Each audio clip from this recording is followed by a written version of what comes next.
Hai Sobat Makufin, Assalamualaikum warahmatullahi wabarakatuh. Waalaikumsalam warahmatullahi wabarakatuh. Ya, kembali lagi dalam podcast Taman Tunanetra bersama saya Diah Putri yang akan mendampingi teman-teman semua dalam beberapa waktu ke depan.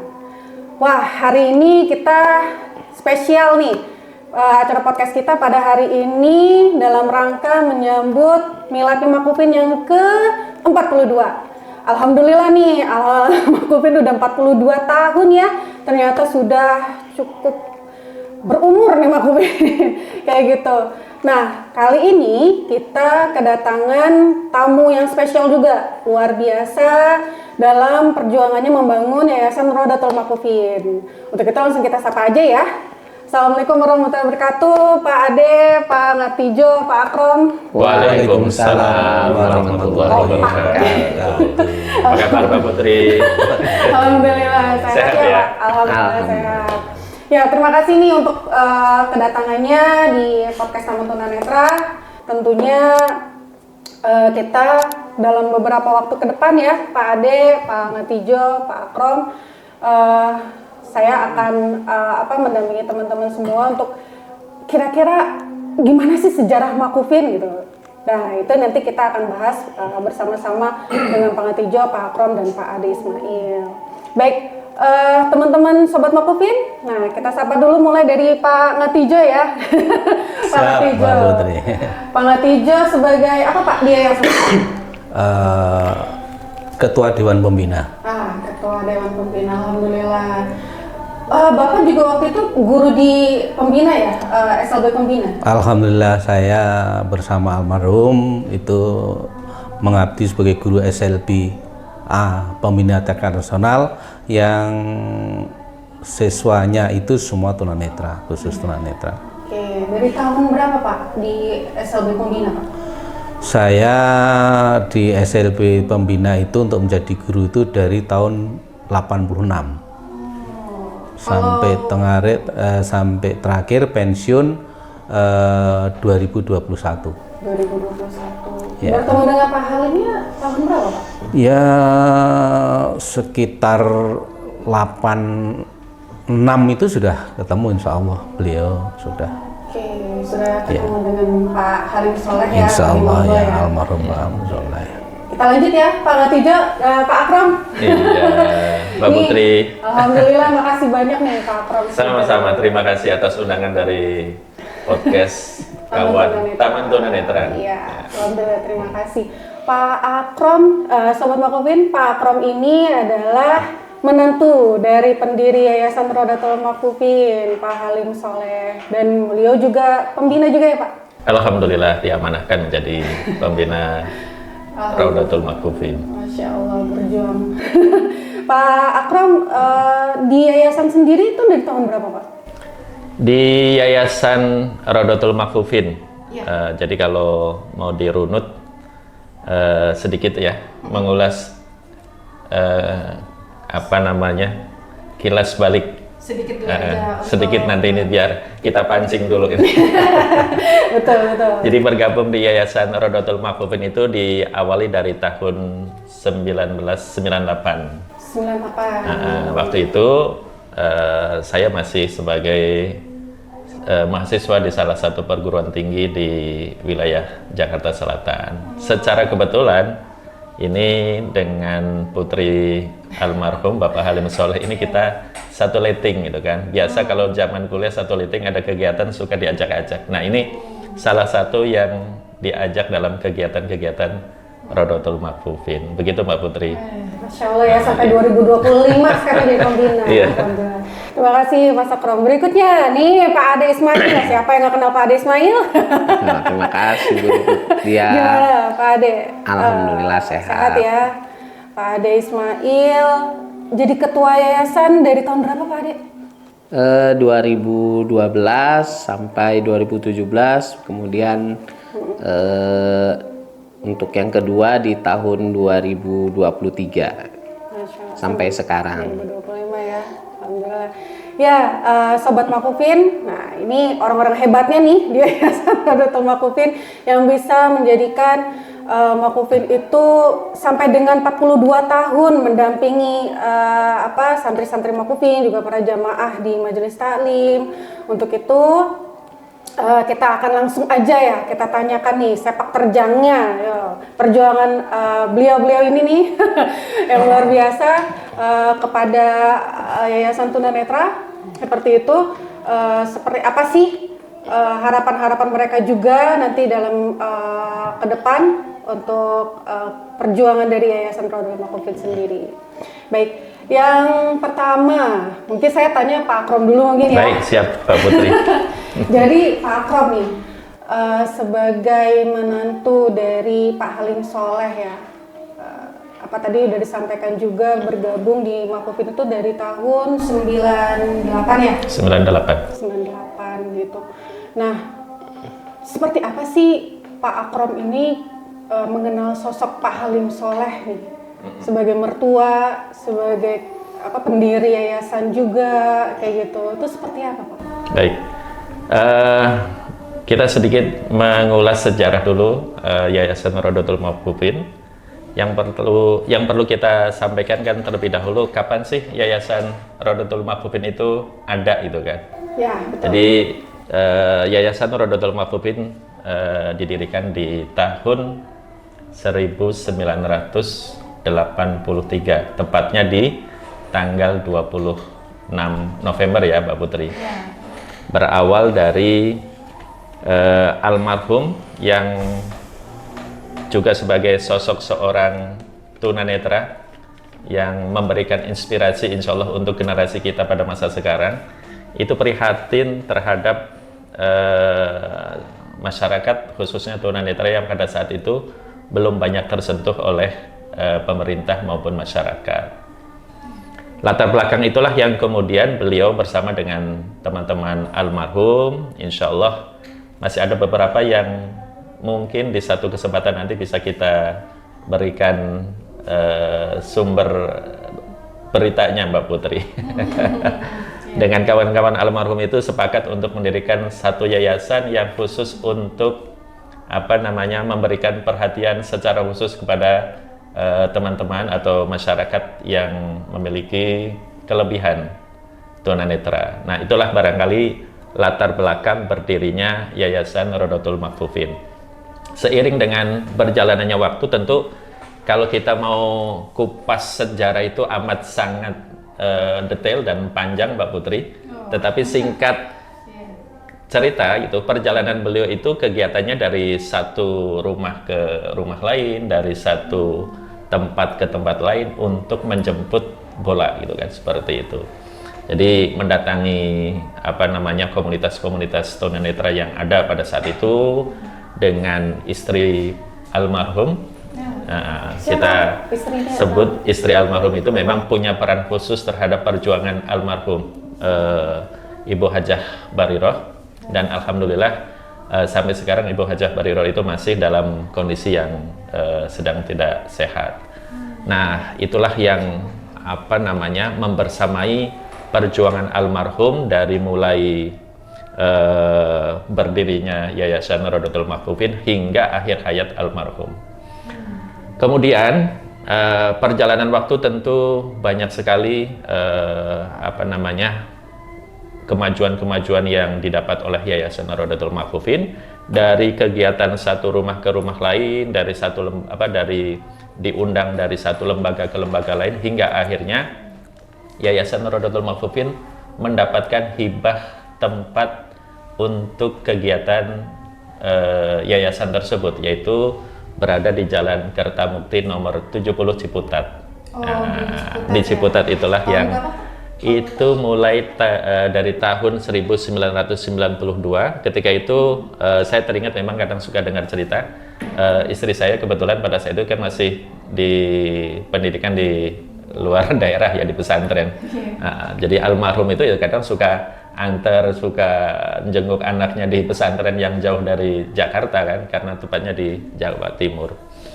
Nah, kemudian perkembangan berikutnya adalah saya di fase Ciputat ini Mbak Putri. Dari Ciputat iya, dari Ciputat itulah saya insya Allah sedikit banyak mengetahui sejarah perkembangan Yayasan Rodotul Maqfufin, dan secara resmi saya bergabung di Yayasan Rodotul Maqfufin sebagai pengurus mulai di tahun 1999 atau fase di tahun-tahun 2000-an lah. Pada saat itu kami sudah berkeluarga dan bertempat tinggal pula di Yayasan Rodotul Maqfufin. Oh, tinggalnya jadi saya baru sekaligus ya? tinggal di yayasan. Berarti punya pengalaman nih, berarti Pak Halim, soalnya dulu kan udah ada santri ya Pak Ade ya? Ya, Sudah. termasuk salah satu santrinya adalah Mas Ade ini. Pak Ade tahun berapa Pak Ade jadi santri Pak Ade? Kalau saya itu sebetulnya bergabung di Maqfufin itu dari mulai jamaah itu di tahun 96, 96 ya. Itu jamaah karena waktu itu saya masih bersekolah ya di Lebak Bulus juga nih. Jadi penghuni asrama SLB ya Mas Ade ya? Di waktu saat itu, terus setelah lulus SMA, karena di Lebak Bulus itu dulu belum ada asrama buat yang sudah lulus, akhirnya saya bergabung di Maqfufin itu sekitar tahun 2002 ya, tahun 2002. Nah, dari 2002 itu mulai jadi santri di Maqfufin. Tapi kalau bergabung di Maqfufin untuk pengajiannya itu dari 96, setiap pengajian setiap hari Ahad itu selalu datang gitu. Oke, ya. Nah, Pak Akrom, jadi waktu pertama kali gabung nih setelah menikah terus tinggal di Maqfufin, berarti ngajar apa gimana Pak Akrom? Apa Ya. jadi pengurus? Jadi pada saat itu kan saya sampaikan pada saat kita bergabung di Maqfufin di tahun antara 98 kami memang statusnya masih sebagai mahasiswa ya. Kemudian setelah menikah kita bergabung di Maqfufin, termasuk juga ya kegiatan keseharian pada saat itu. Saya memang belum memiliki kegiatan yang terikat Mbak Putri, baru saja menyelesaikan kuliah, maka kegiatan sehari-hari saya isi dengan kegiatan diantaranya adalah pendampingan teman-teman yang ada di asrama ya, yang pada saat itu juga sudah mulai, saya teringat santri diantaranya ada Mas Herman, kemudian Mas Herman yang dari Papua ya Pak? betul, Iya. yang dari Papua, Iya. kemudian yang lolos menjadi ASN yang Mas siapa Mas Irwan. Ade? Pak Irwan atau Mas Irwan, Iya. termasuk Mas Ade sendiri. Kemudian ada beberapa santri juga yang Mas Budi. ya termasuk juga Mas Budi. Nah, selain itu juga kegiatan rutinitas kami, ya alhamdulillah kami kemanapun Pak Halim Soleh, saya termasuk yang selalu mendampingi. Jadi sudah mulai menggantikan Ibu Soleh yang pada saat itu tetap dengan setia mengurus santri tunanetra. Beliaulah yang menyiapkan masakan dari mulai pagi sampai malam, dan saya untuk keluar itu sudah mulai digantikan oleh saya. Jadi almarhum sekolah di SLB, kemudian berangkat kami antar, pulang kami jemput, kemudian mengisi kegiatan-kegiatan pengajian di waktu itu rutin di Komplek UI, atau misalkan kemanapun beliau almarhum, maka saya insya Allah yang selalu mengantar. Nah, itulah yang yang memberikan kesan kepada saya. Jadi dengan segala keterbatasan yang beliau miliki, tetapi sepertinya nggak kalah dengan orang yang melihat. Bahkan dalam kegiatan sehari-hari, Mbak Putri, katakanlah sesuatu yang semestinya tidak dikerjakan oleh orang tunanetra, apapun pengen dikerjakan gitu kan, seperti contoh misalkan kayak kayu gitu kan, motong kayu kan, kalau di yayasan kan pada saat itu ada juga kan pohon rambutan termasuk yang ada di depan itu, ya beliau juga ada kalanya suka nimbrung mengerjakan sesuatu yang yang semestinya nggak usah dikerjakan oleh beliau ya, tapi dengan dengan satu hal yang patut kita berikan apresiasi ya, apapun yang selagi beliau bisa maka beliau kerjakan. Walaupun punya keterbatasan. Betul. Berarti Pak Halim Soleh itu sosok yang luar biasa ya? Iya, hal-hal yang sepele beliau pegang. Nah inilah yang barangkali mungkin bisa kita jadikan satu contoh untuk teman-teman tunanetra lainnya. Artinya di balik kekurangan yang dimiliki oleh setiap orang tentu bukan menjadi batasan. Masih banyak hal-hal yang bisa dikerjakan oleh teman-teman. Iya. Saya sendiri belum pernah ketemu sama Pak Halim Soleh, tapi mendengarkan perjuangan beliau gitu ya, itu luar biasa sih. Alhamdulillah ya, mendirikan Makufin dengan tentunya teman-teman yang lain ya. Ada siapa aja waktu itu yang mendirikan Pak mungkin Pak Ngatijo tahu ya? Bisa dilengkapi Pak Ngatijo yang secara ketemu langsung sebetulnya Pak Ngatijo ini lebih awal ya, lebih awal dan tentu sudah banyak mendengar ceritanya karena Pak Ngatijo ini kan satu sekolah dengan almarhum Pak Ngatijo ya, betul. Artinya satu tempat pengabdian dan saya yakin Pak Ngatijo sudah mendengar sejarah Makufin jauh lebih awal dibandingkan saya gitu. Mungkin berikut ini Pak Ngatijo nih, Pak Ngatijo. Ya, Mbak Putri. Tadi saya sudah menyinggung ya bahwa luar biasa ya perjuangan dari Pak Halim Soleh tentunya dengan teman-teman yang lain ya yang mendirikan yayasan ini gitu. Dari Pak Ngatijo sendiri, yang Pak Ngatijo tahu siapa yang bersama-sama membersamai Pak Halim Soleh mendirikan yayasan ini, Pak? Terima kasih Mbak Putri. Jadi sebetulnya runtutan dari awal sebetulnya saya tidak terlalu paham ya. Saya memang almarhum Pak Halim Soleh itu adalah sahabat guru, sekalipun beliau juga senior saya.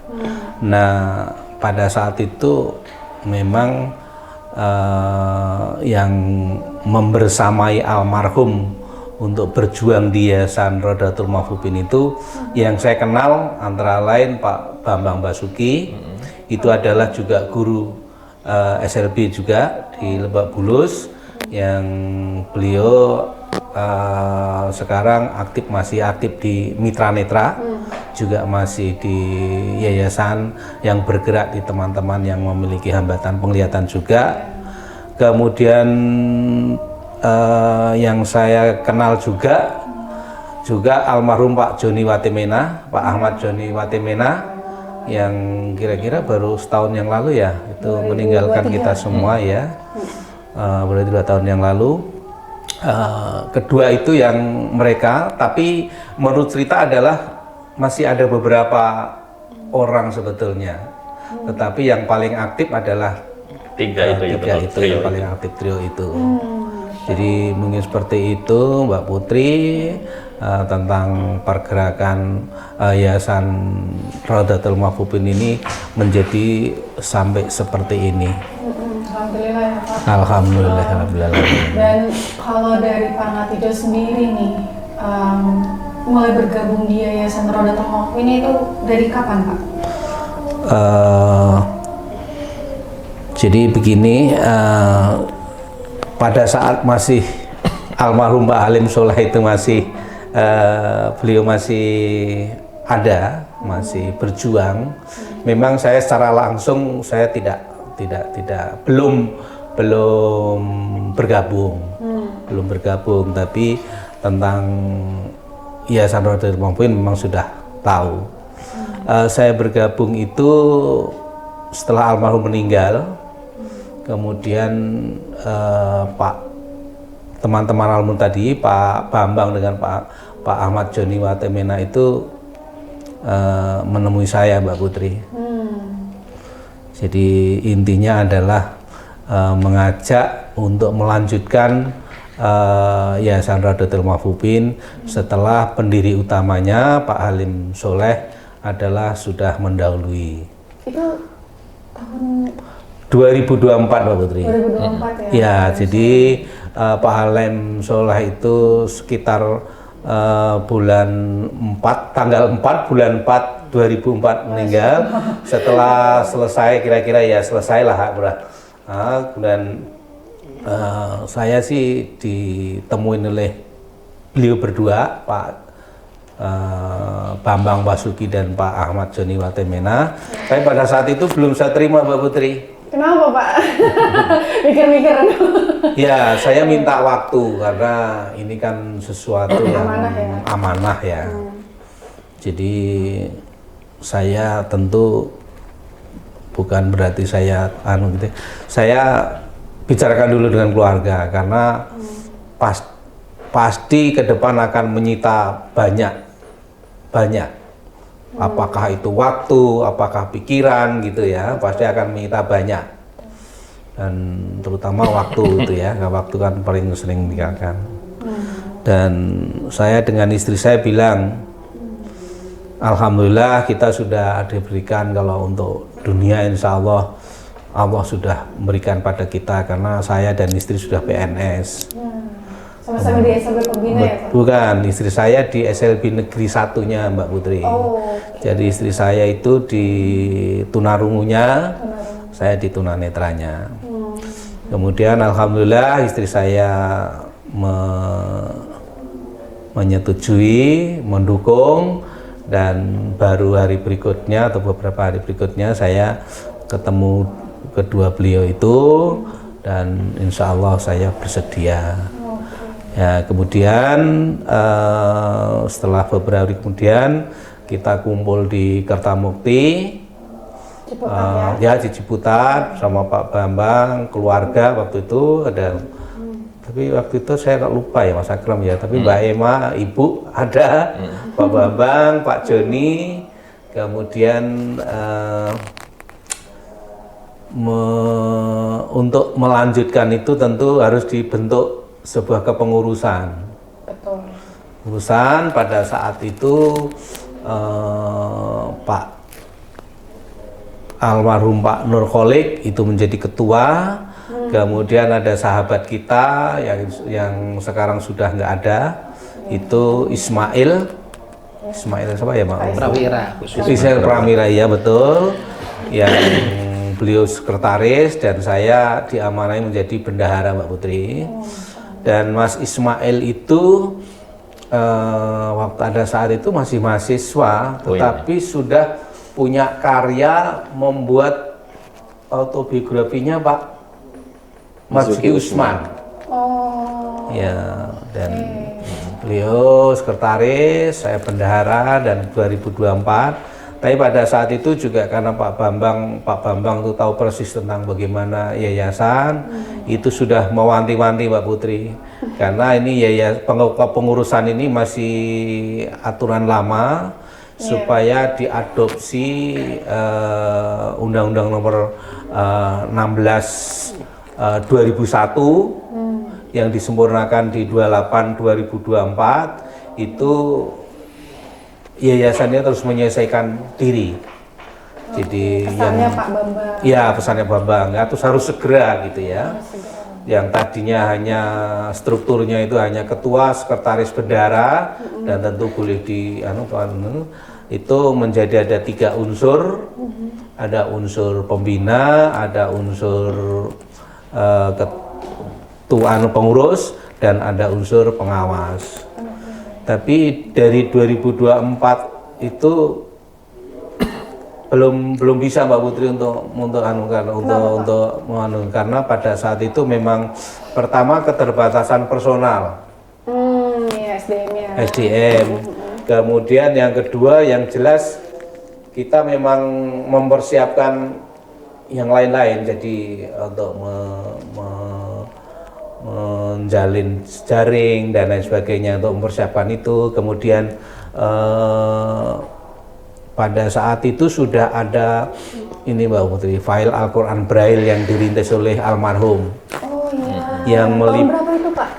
Sebenarnya sebelum 2000 itu sudah mulai dibuat oleh almarhum.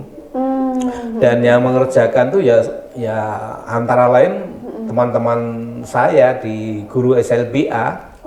Ada di situ ada Bu Kartini, ada Bu Cucu, ada Bu Iis gitu ya. Itu beliau-beliau yang membersamai almarhum untuk mewujudkan file Al-Quran Braille itu.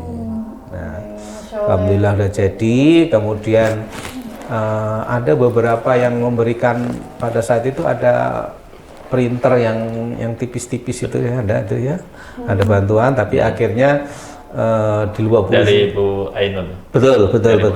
Akhirnya di Habibie Center. ya Habibie Center. Habibie Center, kemudian itu juga sangat terbatas, tidak bisa mencetak banyak gitu Mbak Putri. Jadi akhirnya karena SLB Pembina itu punya printer yang Memadai. canggih pada saat itu, canggih itu Norway itu, printer Braille Norway gitu ya, betul. Jadi kapasitas bisa mencetak banyak sekali.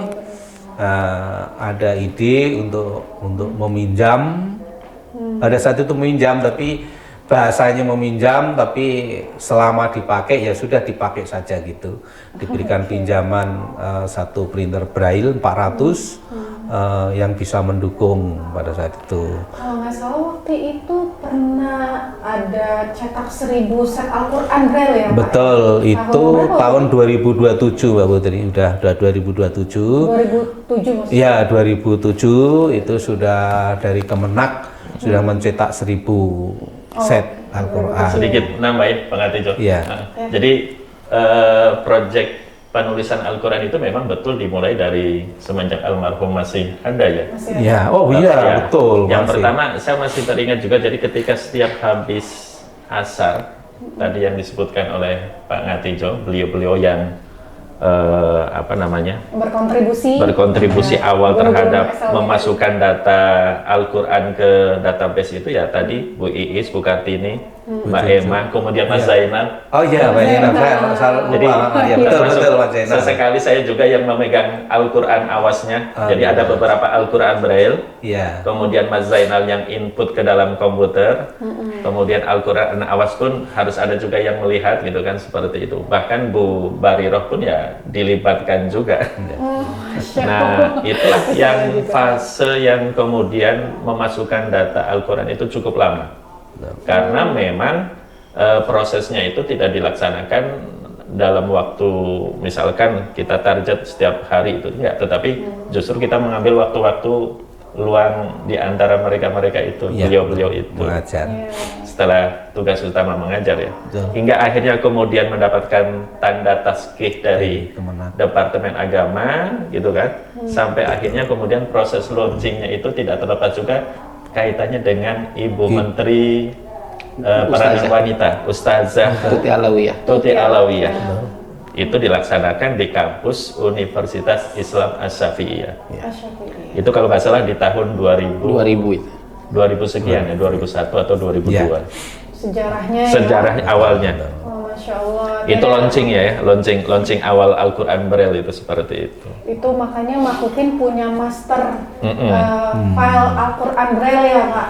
Betul. Kalau nggak salah kita pertama ya Pak Ade, apa gimana Pak Ade? Iya, untuk memang dari sejarahnya yang mempunyai file pertama Al-Quran Braille dalam bentuk digital itu ya memang pertama Raudatul Makufin ya. Karena waktu yang lain-lain, percetakan lain itu masih menggunakan manual.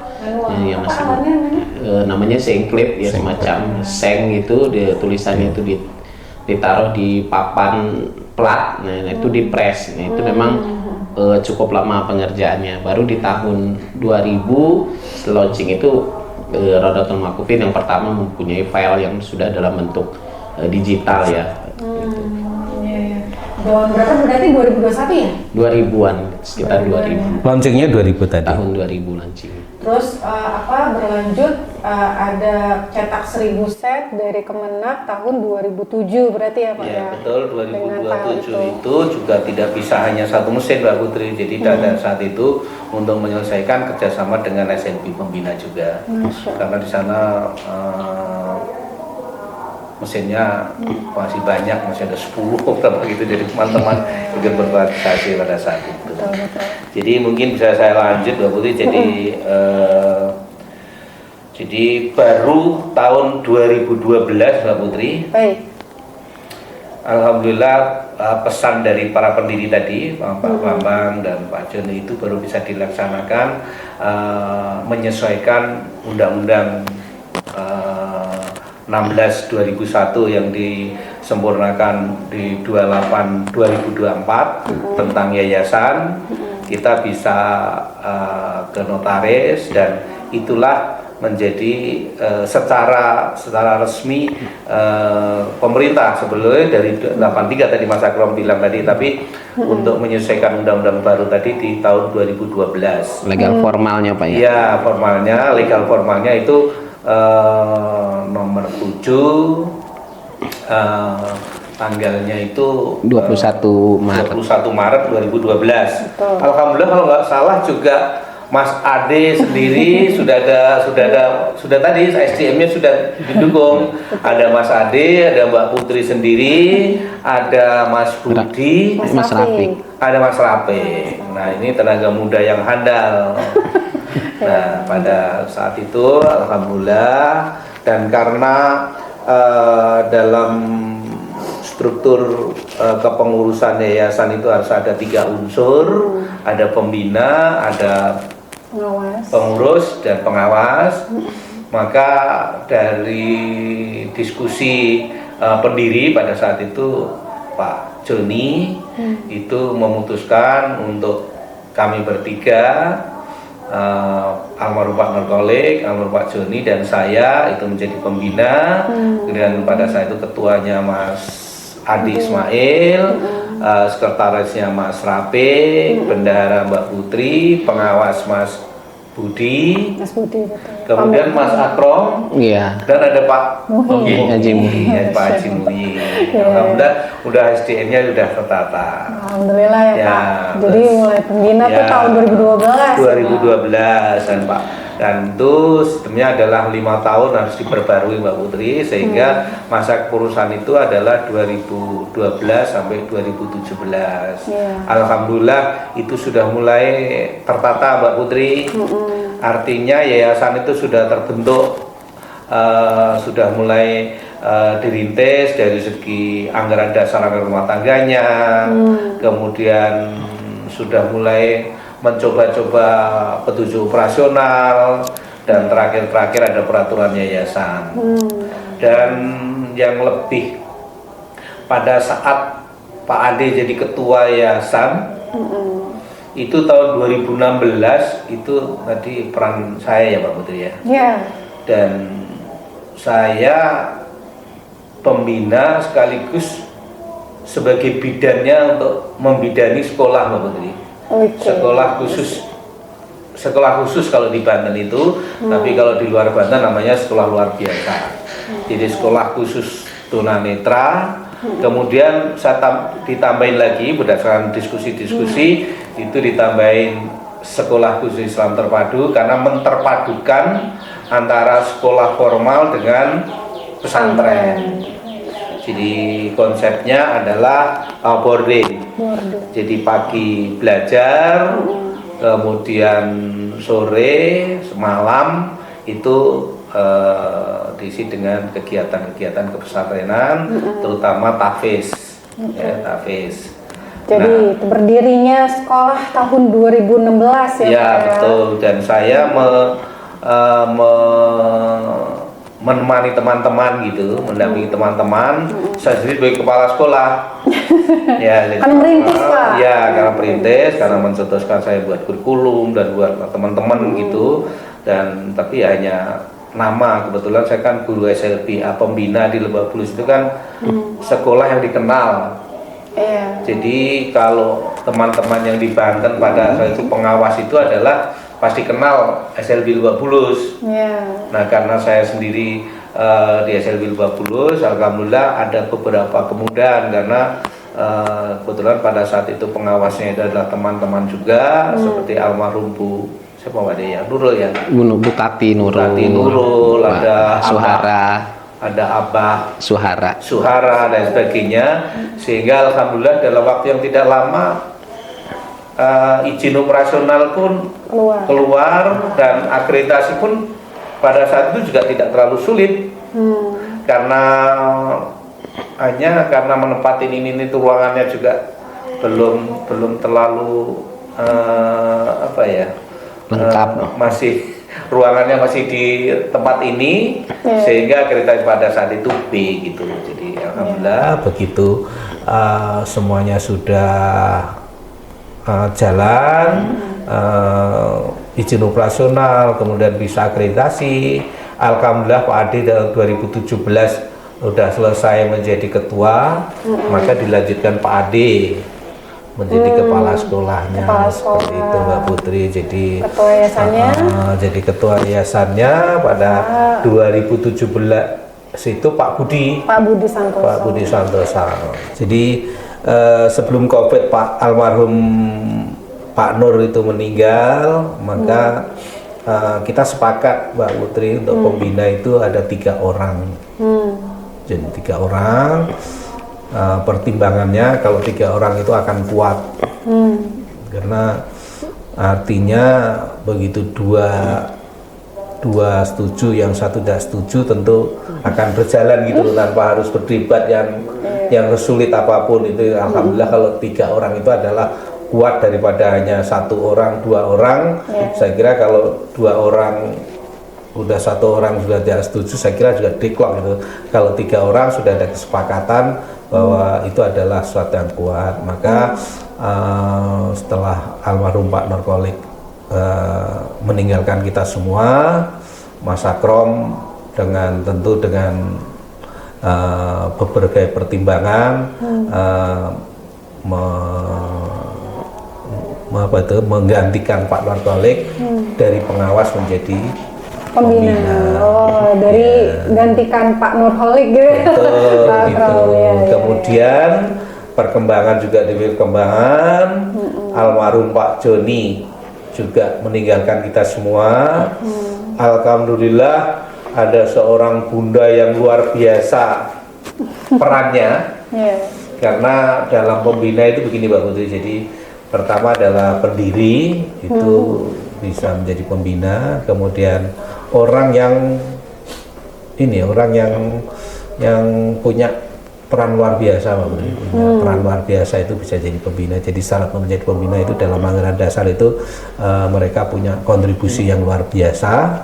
Selain pendiri, sebenarnya pendiri dulu, kemudian orang punya peran kontribusi.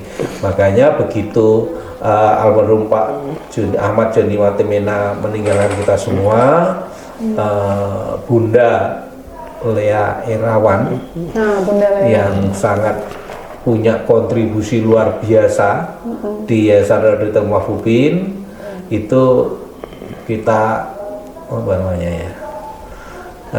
kita mohon gitu ya, kita mohon untuk berkenan menjadi pembina, dan alhamdulillah berkenan. Jadi melengkapi kita semua Mbak Putri. Jadi pembina menjadi 3 lagi, saya sendiri, kemudian Bunda dan Mas Akrom.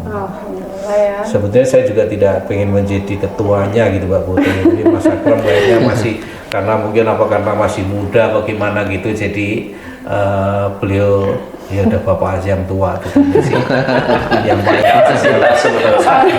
saya usia tapi kapasitas. Terus Bunda sendiri tua-tua muda-muda nih. Ya, Bunda sendiri juga sudah memberikan ini ya, karena beliau juga di mana-mana lembaga kemanusiaan, dan selain juga pembina kan Bunda juga sampai sekarang masih di Dewan Penyantun juga. Jadi beliau ya sudah banget di Jogja. Jadi itu pembina Mbak Putri, dan insya Allah Yayasan Radotel Mahfudin ini nanti akan dilanjutkan oleh teman-teman Mbak Putri ya. Teman-teman tentu yang teman-teman yang punya kontribusi yang luar biasa, terutama teman-teman tunanetra ya, teman-teman tunanetra.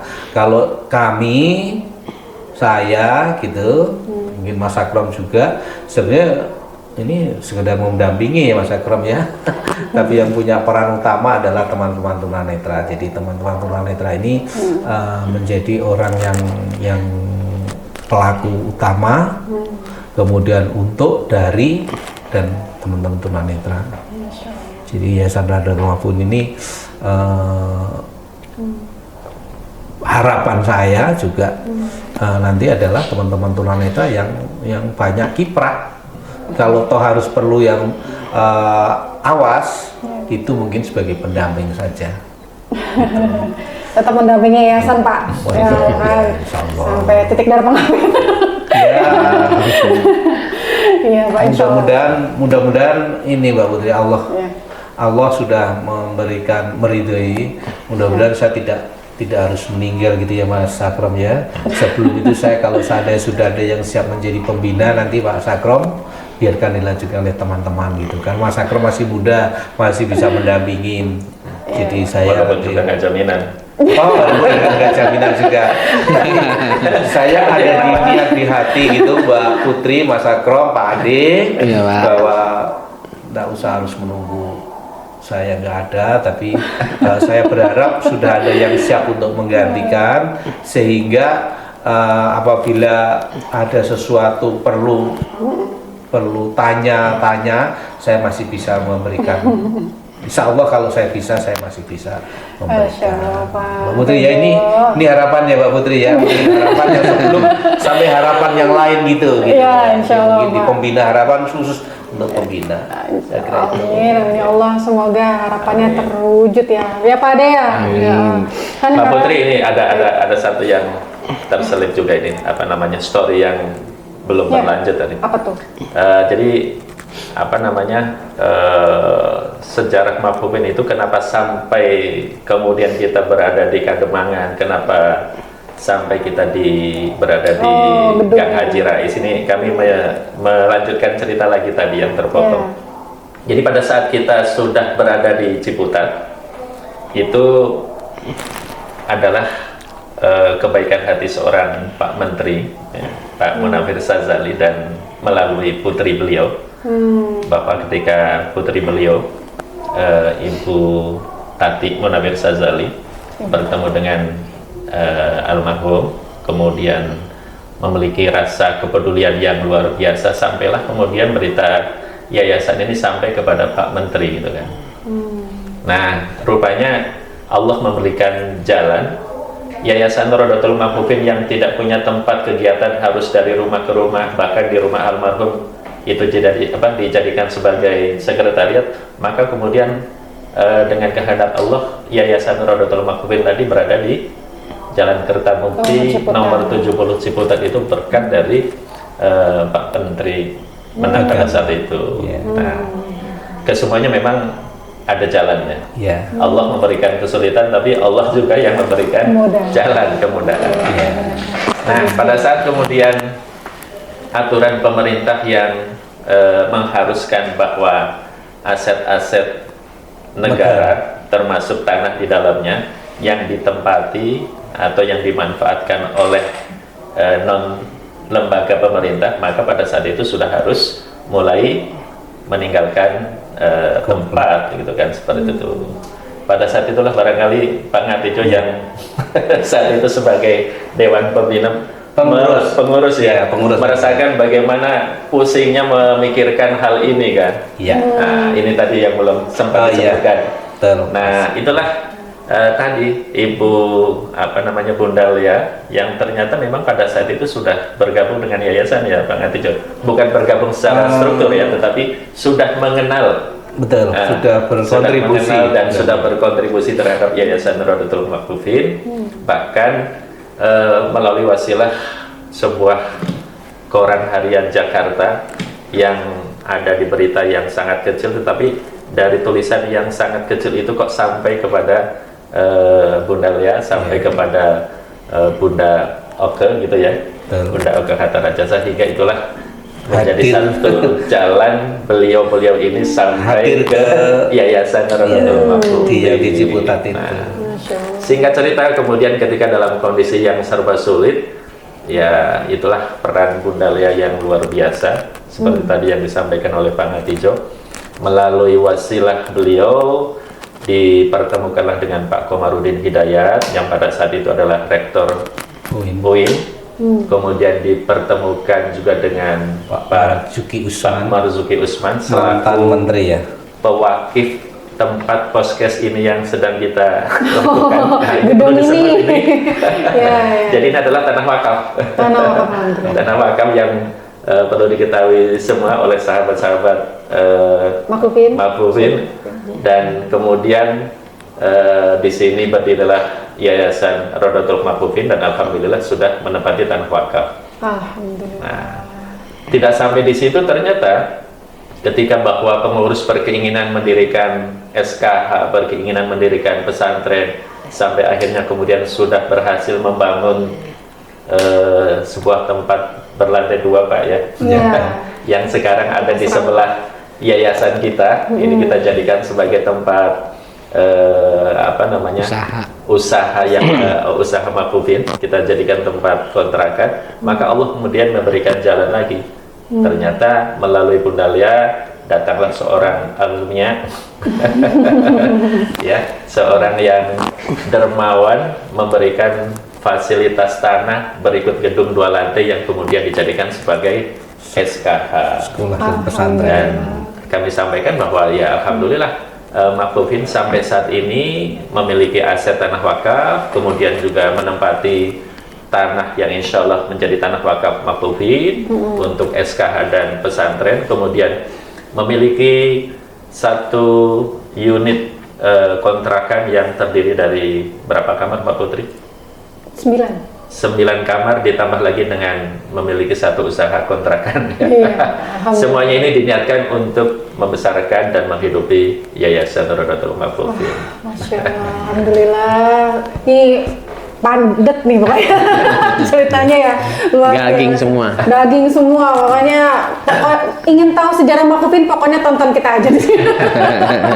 Nah, terima kasih Pak Katijo, Pak Akbar. Mungkin selanjutnya nih Pak Ade Ismail nih sebagai motor gerak nih Dewan Pelaksananya untuk program-program dari Yayasan Rodatul Maqufin. Tapi sebelum itu nih Pak Ade tadi sudah sampaikan bergabung tahun 96 sebagai jamaah dulu ya? Iya. Berarti dulu Maqufin itu adalah majelis talim ya Pak Ade? Iya. Terus gabung di yayasan sebagai santri Pak Ade? Iya, Tahun di berapa itu? 2002. Tahun 2022, 2. Iya. Boleh nggak kasih cerita nih ke teman-teman Sobat Maqufin, dulu gimana sih pengalamannya Pak Ade waktu, ya pasti kan banyak komunikasi sama Pak Halim Soleh, dulu gimana sih sosok Pak Halim Soleh sebagai ketua yayasan juga yang mengurusi anak-anak santri ya dulu ya, itu seperti apa Pak Ade? Ya, terima kasih Bu Diah ya, kalau mengingat almarhum itu saya selalu selalu merindukan dengan beliau gitu ya. Saya ingat, saya ini aslinya dari Kalimantan ya Bu Diah, jadi ketika itu melanjutkan ke sekolah luar biasa di Jakarta itu tahun 96. Pada saat itu sekolah-sekolah khusus itu belum banyak ya, belum banyak. Apalagi buat yang tunanetra itu belum banyak. Mungkin yang kita kenal mungkin hanya di Jakarta, Bandung gitu. Lalu saya bersekolah dan kemudian waktu itu beliau Pak Halim Soleh itu sebagai guru agama di sekolah. Di kelas itulah awal saya bertemu dengan beliau, itu pertama kali diajar oleh beliau, dan baru itu juga saya bertemu dengan seorang guru yang tunanetra gitu. Memang waktu di Kalimantan guru saya bukan tunanetra, tapi ketika bertemu beliau, beliau itu mengajarkan agama dan beliau itu tunanetra. Itulah kemudian menjadi motivasi saya sampai sekarang kemudian ingin menjadi guru gitu. Lalu waktu itu diajak oleh kakak kelas saya waktu itu, karena beliau lebih dulu, ayo kita ngaji ke tempat Pak Soleh. Karena saya tahu beliau itu guru agama di mana, di Maqufin. Diajaklah sama kakak kelas saya itu Kak Iqbal namanya, sudah almarhum juga. Nah, diajaklah ke setiap hari Ahad itu ngaji di sini setiap hari Ahad. Nah, di Ciputat ya? Iya, di Ciputat waktu itu. Karena waktu itu banyak santri-santri Rodatul Maqufin itu dulu sekolahnya ke Lebak Bulus ya. Jadi kalau dulu, sekarang alhamdulillah Maqufin punya sekolah sendiri. Kalau dulu kita sekolah juga, tapi sekolahnya dulu ke Lebak Bulus karena masih dekat ya, naik angkot gitu. Nah, dari awal itulah saya kemudian jadi bergabung dengan beliau, dengan Rodatul Maqufin ini. Nah, pada saat itu pengajian Ahad itu ya nyaris hanya dipegang oleh Pak Halim Soleh. Pak Halim Soleh itu yang mengajarkan kita Braille, lalu beliau juga yang ngisi ceramah ya, yang mengajarkan kita fikih, mengajarkan kita akidah ya. Alhamdulillah belum seperti sekarang Bu Diah. Sekarang alhamdulillah gurunya sudah banyak. Dulu ya beliau semua ya dibantu sama Bu Emma ya. Saya waktu itu diajar sama Bu Emma, waktu itu ada pelajaran bahasa Arab waktu itu. Nah Bu Emma waktu itu masih kuliah kayaknya ya, tahun 2000. Anaknya Pak Halim Soleh, Iya, ya. Istrinya Pak. Ya, Pak Akrom. 2096 itu kayaknya Bu Emma baru pulang pesantren, masih kuliah ya gitu. Nah, beliau ngajar tuh bahasa Arab. Nah, disitulah saya berkenalan dengan Bu Emma, dengan Pak Soleh ya. Beliau itulah yang dengan gigih saat itu seorang diri ya, kadang hanya dengan berdua Bu Emma beliau tuh mengajar para jamaah gitu ya. Setelah mengajarkan Braille, baca Quran ya. Beliau juga yang ngisi kajian-kajiannya beliau sendiri pada saat itu. Baru tahun 2002 setelah saya lulus, karena waktu itu saya perantauan ya, belum ada tempat tinggal gitu ya, akhirnya bergabunglah di pesantren Raudatul Makufin. Waktu itu saya sempat kuliah di UIN, lalu sempat juga kuliah di UNJ ya di Jakarta, pulang pergi saya dari Ciputat. Nah, beliau itu sosok yang luar biasa ya, selalu memotivasi anak itu untuk terus belajar. Pokoknya kalau urusan belajar sama beliau itu kita diberikan bebas gitu ya, untuk kita terus belajar ya. Setiap subuh beliau juga ngisi juga. Galak nggak sih Pak Soleh? Beliau tuh tegas ya, bukan galak ya, tegas. Dan beliau itu juga orang yang memberikan contoh gitu.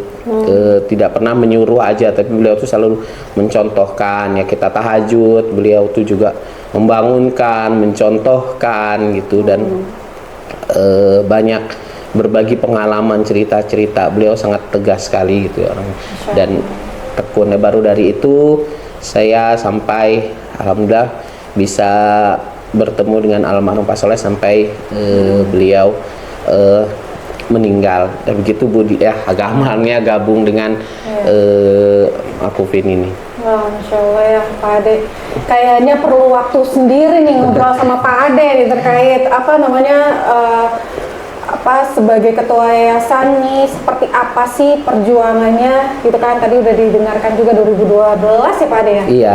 2012, terus lanjut dari kepala sekolah, terus sekarang juga masih jadi ketua yayasan juga gitu. Kayaknya nanti kita akan bikin segmen sendiri nih. Gitu ya Pak Ade ya, sama Pak Akram. Tapi sebelum kita itu mungkin silakan dicicipi dulu nih, ada teh kombucha nih. Alhamdulillah. Putri, ini teh kombucha ternyata produksi anak-anak dari Yarvin. Betul ya Pak Ade ya? Iya. Gimana Pak Ade nih? Boleh dikisahkan ini kok sampai produksi teh kombucha namanya? Ya alhamdulillah, Raudatul Makufin sekolah, khususnya sekolah dan pesantren itu tahun ini kita bekerja sama dari tahun kemarin itu bekerja sama dengan lembaga internasional ya, lembaga sekolah internasional dari Perkins. Nah, lalu beliau mengirimkan memberikan pendampingan gitu. Lalu kami berdiskusi dengan pendamping tersebut, Bu Ambar ya, produksi apa nih yang bisa dilakukan oleh teman tunanetra. Ternyata beliau itu punya keahlian membuat minuman teh kombucha ini. Lalu setelah kami diskusikan, dipelajari, ternyata ini bisa dilakukan oleh para siswa dan dilakukan oleh anak-anak tunanetra, ternyata tidak sulit gitu. Akhirnya baru kemarin kita mulai produk nih, alhamdulillah sudah mulai banyak digemari oleh teman-teman juga. Gimana Pak Akram, Pak Katijo? Mantap ya. Bisa bersaing ini manis, segar, dan yang jelas sehat. Wah, Masya Allah. Ya nih, jadi manisnya katanya bukan manis gula. Manis yang tidak memberikan dampak negatif ya? Jadi manis karena setelah hasil fermentasi ya. Ya, betul. Oh, gitu. Fermentasi ini. Jadi Sobat Makufin silakan yang mau mencicipi teh kombucha buatan anak-anak Yarvin ya, anak-anak santri Yarvin, dipersilakan, nanti boleh hubungi kami langsung di nomor yang ada. Seperti itu ya Sobat Makufin. Ya, mungkin terakhir Pak Ngatijo, Pak Akrom dan Pak Ade, sebelumnya berterima kasih ya gitu. Dengan adanya podcast ini, jadi teman-teman santri mungkin yang menonton kita ya Sobat Makufin di luar jamaah Ijar, terutama yang dari internal maupun yang dari eksternal gitu, bisa tahu oh ternyata Makufin udah 42 tahun ya tahun 2025 ini 42 tahun dan sudah melakukan apa saja kayak gitu, dan sudah ada apa aja sih sebenarnya di Makufin. Jadi kita di Makufin ini tadi udah disebutkan ya sama Pak Ngatijo, sama Pak Akrom, bahwa ada pesantren, ada sekolah, ada percetakan Al-Quran, juga buku-buku Islam Braille, dan juga kita ada punya majelis taklim kayak gitu khusus untuk tunanetra. Jadi kalau misalkan dari Pak Ngatijo dan Pak Akrom dan Pak Ade untuk closing ya kita ya, jadi harapannya apa sih untuk yayasan ke depan? Singkat aja, silakan Pak Ngatijo dulu. Ya, kalau dulu itu kan harapan visinya itu kan sebagai wahana pembinaan akidah Islamiyah Mbak Putri bagi warga dan keluarga tunanetra. Tapi bertambah atau berkembangnya sampai saat ini, saya kira tidak hanya pembinaan, tapi juga sebagai wahana berdakwah teman-teman tunanetra, kemudian mengoptimalkan kemampuan untuk bisa bermanfaat bagi teman-teman tunanetra dan tentu maupun warga dan bangsa tercinta kita. Kemudian harapannya juga yayasan untuk itu untuk teman-teman tunanetra, tapi untuk teman-teman pengurus, karena kami sebagai pembina dan teman-teman kepala-kepala unit dan wabil khusus terutama di Dewan Pengurus,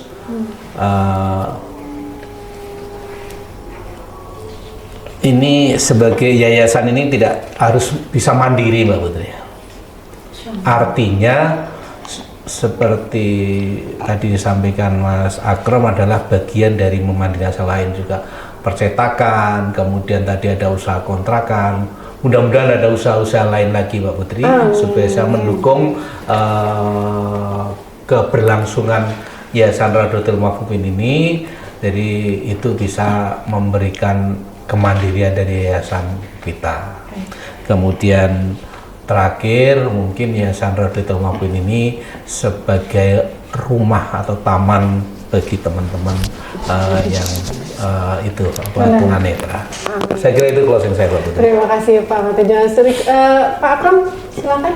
Baik, untuk kali ini tentu yang pertama yang ingin kami sampaikan kepada teman-teman kita semua, khusus teman-teman tunanetra, artinya sedikit banyak kita sudah mendengar sejarah dari perjalanan 0 meter hingga sekarang sudah berusia 42. Kalau seandainya meter itu sebuah tahun gitu, maka sekarang sudah di tahun yang ke-42. Dalam Al-Quran banyak ayat yang memerintahkan kepada kita agar kita belajar dari apa yang telah dilakukan orang-orang terdahulu, itu kan seperti itu. Tentu pada saat itu pendiri hanya menginginkan bahwa beliau ingin mendirikan Yayasan Radotul Makufin agar yayasan ini memberikan manfaat kepada sahabat-sahabat tunanetra. Apakah beliau sendiri mendapatkan manfaat atau tidak, itu adalah tidak ada dalam bayangan beliau. Yang terpenting beliau melakukan dan ingin berbuat baik kepada teman-teman tunanetra. Nah, inilah yang barangkali mungkin filosofi para pendiri yang ingin menjadikan Yayasan Radotul Makufin tadi sebagai rumah untuk teman-teman tunanetra. Maka kalaulah para pendahulu sudah memikirkan sampai sedemikian jauh, maka sudah barang tentu yang ada pada hari ini jauh lebih memikirkan ke depan agar yayasan itu tetap menjadi rumah bagi sahabat tunanetra. Demikian Mbak Putri. Terima kasih Pak Akram, semoga terwujud ya. Amin. Ya, silakan Pak Ade. Ya, harapan saya seperti sama dengan Dewan Pembina tadi ya, bahwa Rodotul Makfin ini betul-betul bisa menjadi taman, artinya tempat yang indah, artinya di taman itu orang teman-teman tunanetra itu bisa berkreasi, karena alhamdulillah Makfin sudah menunjukkan ya, karena di Makfin ini bukan khas saja teman-teman tunanetra itu bisa belajar, bisa mengajar, bisa mengamalkan ilmunya ya, bahkan pengurus santri-santrinya sudah bisa pengurus-pengurus Makfin ini juga adalah tunanetra ya, yang juga mungkin dulunya mengemban tugas-tugas yang sebelumnya mungkin belum pernah dibayangkan gitu. Tapi tantangan ke depan tentu pasti ada, seperti disampaikan Pak Akram ya, yayasan ini alhamdulillah semakin besar, tentu tantangan ke depan pun semakin besar, maka generasi yang dididik pun harus lebih kuat lagi, lebih hebat lagi gitu ya. Karena tentu tantangan kita semakin besar, maka semakin besar juga tantangannya. Harapan saya kami sendiri, pengurus harian hari ini betul-betul bisa menyiapkan generasi ke depan yang bisa terus melanjutkan estafet perjuangan di Yayasan Rodotul Makfin ini. Karena tentu mempertahankan itu lebih berat daripada membangun gitu. Mungkin itu Bu Dia. Terima kasih Pak Ade Ismail dan semua bapak-bapak nih. Saya perempuan sendiri. Ya, terima kasih banyak atas kehadirannya. Terima kasih. Ya, semoga kita tanggal 26 berapa hari lagi Pak Ade? Kita sekitar 20, nggak sampai 20. Sekarang tanggal 15. Sekarang 4. Ya, 2 minggu lagi lah, 15 hari lagi. Ya, alhamdulillah. Sobat Makfin, ya itu dia tadi kita sudah dengarkan bersama-sama sejarah ya, walaupun mungkin nggak sampai detail banget ya gitu, tapi daging lah bisa dibilang seperti itu gitu. Jadi silakan yang ingin tahu kita lebih lanjut dengarkan sampai habis ya, seperti itu. Dan mungkin closing dari saya adalah keterbatasan bukanlah hambatan, melainkan ajang untuk kita terus berjuang. Karena tiada mata, tak hilang cahaya. Terima kasih banyak. Terima kasih. Waalaikumsalam warahmatullahi wabarakatuh.